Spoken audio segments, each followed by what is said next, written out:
Nahmaduhu ve nusalli ala rasulihil kerim. Emma ba'd. Hurmatly musulman doganlar, Allah subhanahu ve taala hemmelerinizden purun işlerinizde kamyaplyk, üstünlük versin. Allah taala razı olsun. Yaxşı amallara tawfik, yaman amallardan hifazet etsin.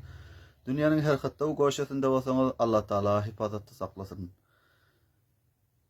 Hurmatly musulman doganlar, hoş wagtana lillahil hamd. Her bireklerimizin üstümize bir yaxşı gün saýa salypdyr, ibarat Yawm Arafadan. Haladım ki Arafa gün roza tutmak irtibatta, Arafa gün dua etmek irtibatta sizler bilen hem söhbet bolsam. Allah subhanahu ve taala her bireklerimize sey manada işitip, sey manada düşünüp amel etmege tawfik nasip etsin. Birlence Arafa gün roza tutmak irtibatta Allama Munziri rahmetullahi aleyh Et-Tergib ve Terhib diýilen mu'teber sahih hadis kitabının 2-nji jildiniň 41-nji sayfasynda bir näçe hadis zikredip durlar. An Ebi Qatada radıyallahu anhu qal: Su'ila Rasulullah sallallahu aleyhi ve sellem an savm yawm Arafata qala yukaffiru as-sanatal madiyata vel baqiya. Hazreti Ebi Qatada radıyallahu anhudan merwi ayet Ebi Qatada Rasulullah sallallahu aleyhi ve sellem'den Arafa gün roza tutmak baradan sowal edildi. Peygamberimizden Arafa gün roza tutuşluk baradan soruldu. Qal yukaffiru as-sanatal madiyata vel baqiya. Peygamber Huda sallallahu aleyhi ve sellem aytlar Arafa gün roza tutmaklyň özi bir ýyl öten günaňa we bir ýyl geljek günaňa kefara bolýar diýdiler. Maşallah kança bir ýaxşy fazilat ki bir bende-i mümin muvaffak bolup Arafa gün roza tutup bilse 2 ýylky günasyna kefara boljak. We ýene hem Allama Munziri rahmetullahi aleyh şol safhada Et-Tergib ve Terhib'in 2-nji jildiniň 41-nji sayfasynda İmam Müslim rahmetullahi aleyhiň tahric eden hadisini hem zikredip durlar. Peygamber Huda sallallahu aleyhi ve sellem aytdyr: Siyamu yawma Arafata inni ahtasibu alallahi en yukaffira as-sanata allati ba'da ve as-sanata allati qabla.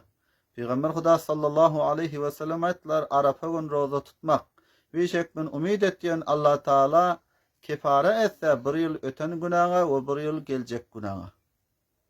Peygamberimiz aytdylar, Arafa gün roza tutmak beşek men umid etdiýän Allah taala kefara etse bir ýyl öten günaňa we bir ýyl geljek günaňa diýdi. Binaen bir bende-i mümin, bir bende-i muhlis muvaffak bolup Arafa gün roza tutup bilse 2 ýylky günasyna kefara boljakan. Bayat böyle ýaxşy fazilatlardan her bir musulman sahmalsa, gafil kalmasa. Ve yine hem Arafa gün dua etmek barada İmam Tirmizi rahmetullahi aleyh Tirmizi şerifin 2-nji jildiniň 199-njy sayfasynda bir hadis zikredip durlar. Qala Rasulullah sallallahu aleyhi ve sellem hayrud dua'i dua'i yawm Arafata. Peygamberimiz sallallahu aleyhi ve sellem irşad etdiyor. Duanın ýagşyragy, afdalragy, fazilatlyragy dua o yawm Arafata, Arafa günüň duasy. Binaen bir bende-i mümin, bende-i muhlis muvaffak bolup Arafa gün dua edip bilse, Arafa günü edilýän dua, dualaryň ýagşyragy diýdi Peygamberimiz. Hayrud dua'i dua'i yawm Arafata. Duanyň ýagşyragy Arafa günüň duasy diýdiler. Bayat her bir efrad musulman Arafa gün Allah subhanahu ve taaladan hajatyny dilese, ihtiýagyny Hudawandy Mutala piş etse, çünki her bir insan, her bir bende Hudawandy Mutala ihtiyacı var.